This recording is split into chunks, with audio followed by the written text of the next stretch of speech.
Now, the question also asks one more question, that are all the Sahih hadith of same category? That means all the hadith which are maqbool, are they of same category? No. There are levels. And I remember when one of my first teachers of hadith, that is Sheikh Zia Rahman Azmi, may Allah grant him Jannah, he was the head and the dean of the Department of Hadith in the Islamic University of Medina, and he expired just a few months back on the day of Arafah, on the 30th of July, just 3 months back. And may Allah grant him Jannat al-Firdaus. He was my first teacher in Hadith, and he said that there are 10 categories, levels of Maqbool Hadith. 8 categories of Sahih and 2 of Hasan. Imam Bukhari, in his Jami Sahih, he put additional criteria for making a hadith Sahih.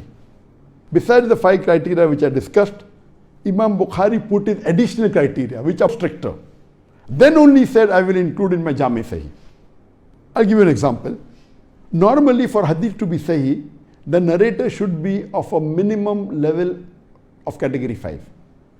The Muhaddithin, they have written the history and biography of all the narrators, and they have given 12 levels to the narrators. Number 1 is Sikka. All the Sahabas come in the Sikka, means the best. Number 1, truthful. Then 1, 2, 3, 4, last is Khazzab, liar. So if the narrator is up to level 5, it can be counted as hadith which is Sahih. Imam Bukhari, he says, in my Silsila Sahih, in my Sahih Bukhari, I will only take narrators up to level 3. That means he is putting a stricter condition. So if Bukhari put additional criteria to make it more authentic, if it's a hadith in Sahih Bukhari, it's a high level.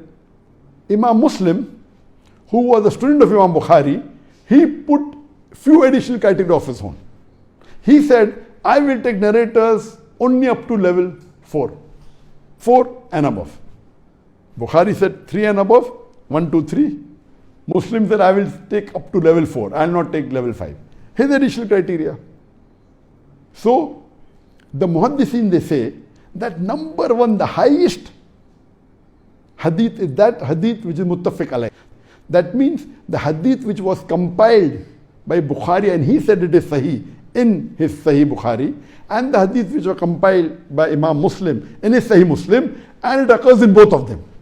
So if it occurs in Sahih Bukhari and in Sahih Muslim, it is called as muttafiq alayh. That means it is available in both Sahih Bukhari and Sahih Muslim. And there's a book, Lulu al-Marjan, that has collection of all the hadith which occurs in both Bukhari and Muslim. So that is number 1.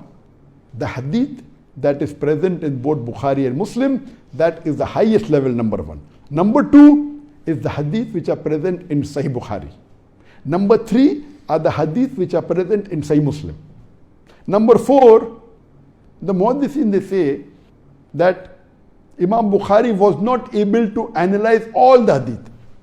The Muhaddithin say that approximately today, there are approximately 1 million hadith. And Bukhari memorized approximately 6 lakh hadith, 600,000 hadith. So the Muhaddithin say that those hadith which Imam Bukhari did not analyze, we are analyzing and applying the criteria of Bukhari. Then the Muhaddithin, they say that those hadith which Imam Muslim did not analyze, we are applying the criteria of Imam Muslim on those hadith which Imam Muslim did not analyze, and we are telling this fulfill this criteria. So number 4 is the hadith which Imam Bukhari did not analyze, the other Muhaddithin analyzed, and which Imam Muslim did not analyze, and the other Muhaddithin applied the criteria of Imam Muslim and analyzed. And it's matching both the criteria of Imam Bukhari and Imam Muslim, but these Imam did not analyze themselves. That is number 4. Number 5 is those hadith which Imam Bukhari did not analyze, but fulfill the criteria of Imam Bukhari. That comes to number 5. Number 6 is those hadith which Imam Muslim did not analyze, but fulfill the criteria of Imam Muslim, analyzed by the other Muhaddithin. That comes at level 6. In Imam Bukhari, as I mentioned, there are 7,000. 563 hadith. Even in Sahih Muslim, there are 7,563 hadith. The numbering differs in different editions. So this is level 6. Level 7 is a Sahih hadith with continuous chain, which doesn't fulfill the criteria of Bukhari and Muslim, which fulfills the normal criteria of Sahih hadith which I discussed, 5 criteria of Sahih hadith, but it is a continuous chain. Number 8 is a Sahih hadith fulfilling the 5 criteria of Sahih hadith, but it is a broken chain. Number 9 is Hasan hadith, little bit doesn't fulfill 100% of Sahih, but very close to it, with a continuous chain. That is number 9, Hasan hadith with a continuous chain. And the 10th category is Hasan hadith with the broken chain. So these are the 10 categories of Sahih hadith. This science of hadith, it is very vast. And believe me, if you compare to how the historians approve any historical fact, and they say, okay, this is historically correct. There's a criteria which normal non-Muslim historians, when they agree that this is historical fact.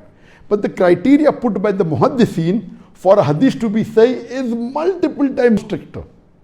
It is multiple times more difficult. It is multiple times more stringent, as what the historians do.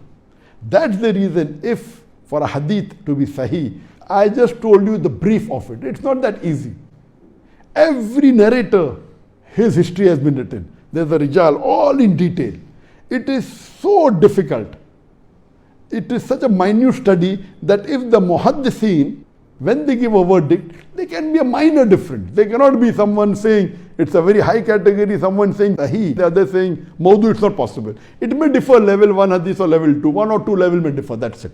If authentic, good muhaddithin, they refer and they check. So this is the science of hadith. It is not possible for a layman or a person like me, who's just a student of knowledge. I cannot decipher whether say sahih or dhaif. I have read about the criteria, but I am not qualified at all.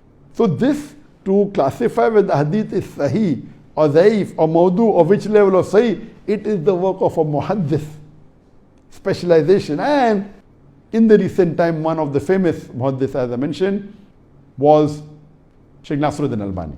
And he has done a great job, Sheikh Nasruddin Albani.